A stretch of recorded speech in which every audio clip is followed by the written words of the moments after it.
What is going on, everyone? And today we are here for week 9 of the Falken Tyres GT4 Fixed Challenge Track Guide series.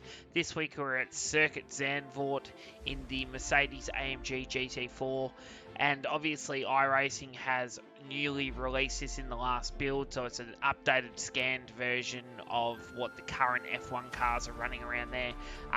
It's changed in the way that there's a bit more banking, and the bowl, I think it's turn 4 or 5, and the last corner have a serious amount of banking on them. The car itself is pretty good around here. A little bit of oversteer in some of the longer radius corners, and a little bit of understeer in some of the high speed entry corners as well. So a little bit to manage here, but all in all, it's a pretty fun sort of track to race, and I think the racing here will be quite fun this week. So thank you to everybody that's been tuning in, liking the videos, subscribing to the channel, watching the content each week. We really appreciate it, guys. So I hope you guys are getting a lot out of these videos.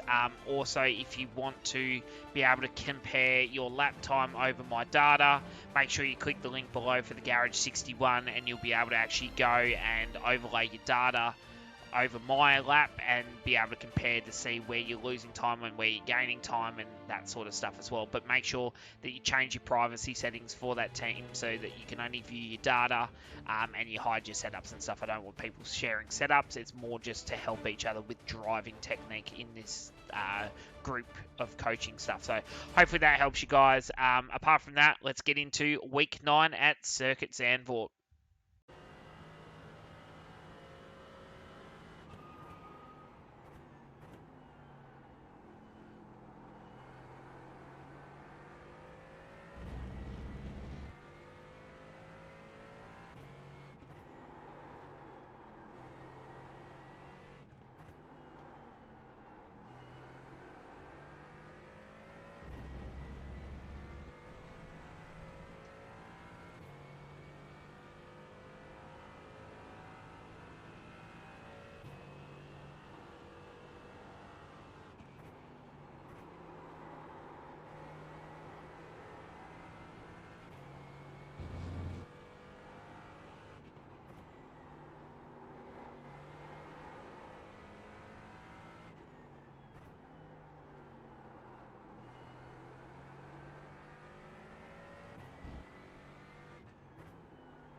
Alright guys, so now we're going to break down the lap. So as we're coming down into turn 1, we're looking for that light pole just before the 100 meter board. And we're just going to slow it down. And between the light pole and the 100 meter board is a nice big brake pressure. You can see the car starts to squat down, right? Nice big brake pressure in here. Back to second gear as we come in. You'll see I'm on the white line until we get to about this point here. So we're turning at the corner quite early. Now the reason I do that is I sort of diamond the corner. So I sort of clip the white line slightly as we're going in or get close to it. But you'll see I come off the white line and I sort of stay to 3/4 track. I get close when the curb starts, and then I sort of flatten the car in the center, and then I start to pick the throttle up and try and wrap the little tiny bit of curb on the inside as we go round. You can see the car's trying to slightly oversteer on the exit, but we're able to keep the car pretty straighten the wheel pretty quick, use all the curb on the exit, right? So as we come out of here, we're heading up. Now this next corner is a little bit unique. You can use fourth gear, you can stay in third and hit the limiter for a second. I personally think fourth and then back to third. Use all the curb on the entry. As you can see, I turn in at the end of the curb. Third gear on the entry in here. See, but the car sort of tends to slide a little bit with the third gear. So if you go to fourth and then back to third, you just seem to get a little bit more understeer because you're carrying that little bit more momentum in there. So we do try and watch that as we're coming through here. Set yourself up mid-track as you come out of that little kink heading towards the bowl. Now, the bowl's very unique in the way that you can take it in a couple of ways. I found with the GT4, driving the car in a little bit deeper and using that banking to try and like carry more speed. You'll see I sort of run at that crease line right here, so sort of 3/4 of the way up the bowl, and then I exit and I sort of still keep it high. I sort of turn down a little tiny bit, but then use all the escape curb. So I just found that was the best way to get a bit of momentum run out of the corner. You sort of hold it close on the right hand side near the white line as you're coming through here, then sort of change your direction in here.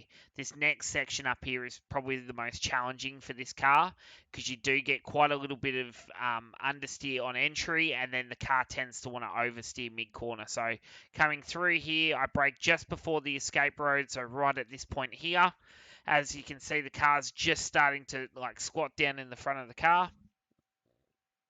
I turn the car in at the end of the escape road, so brake just before the start of it, turn the car in at the end of it, and you'll see I roll the car probably about half a car width off the curb until I get to the end of the curb at this point here. So I want to just nick the apex at the end of this curb on the inside to really focus on the drive out of the corner. I go fifth back to third and then back up to fourth.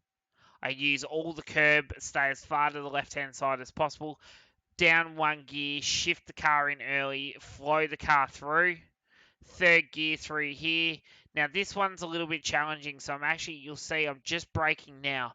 And the way I kind of look at it, right, is I'm actually using, weirdly, with the triples, I'm using my center rear view mirror when it sort of lines up with the Red Sea container on the inside of the circuit. That's when I actually start to brake, which I know is a really weird marker and not everybody's going to have the same experience. That is my visual cue. If not, you could sort of try and look around for something. There's a catch fence on the outside of the main catch fence that ends roughly about where we're braking as well on the left-hand side. So those are a couple of markers. Turn in quite early at the corner. Use a little tiny bit of curb here just to help with a little bit of rotation. Pick the throttle up once you're sort of in line with that orange square on the tyre wall. Let the car run right out to the edge of the road. And then this one's another tricky one. You want to sort of brake early. You can see I take a bit of a weird line. I sort of aim for the escape road.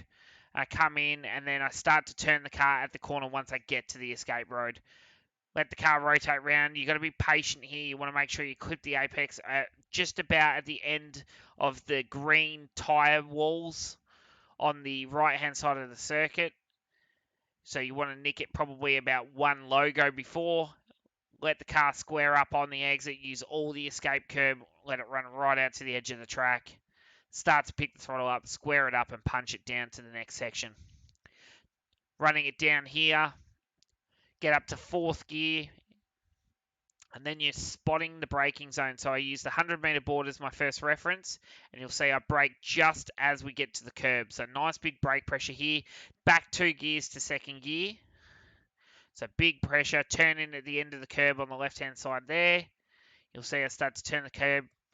I use quite a lot of curb on the inside here to help with the little bit of pivot and rotation. You want to get right down into the camber of the road here, into the curb. You'll see I use all the curb on the inside, and I'm very patient on the throttle here. I let the car sort of pick up once we get to the tyre wall, just directly in front of us. That's when I really start to, I wouldn't say open the steering, but I start to apply the throttle and just ever so slightly take a little tiny bit of steering lock off. The car pivots off, use all the escape curb here, and then start to set yourself up by heading back towards the left. You pass the 100-meter board, you pass the 50-meter board, and you want to brake at this point here. So it's at the start of the escape road on the inside is where you start to brake. Nice big brake pressure. I stay in third gear here, so he comes out of that bowl in second, up to third.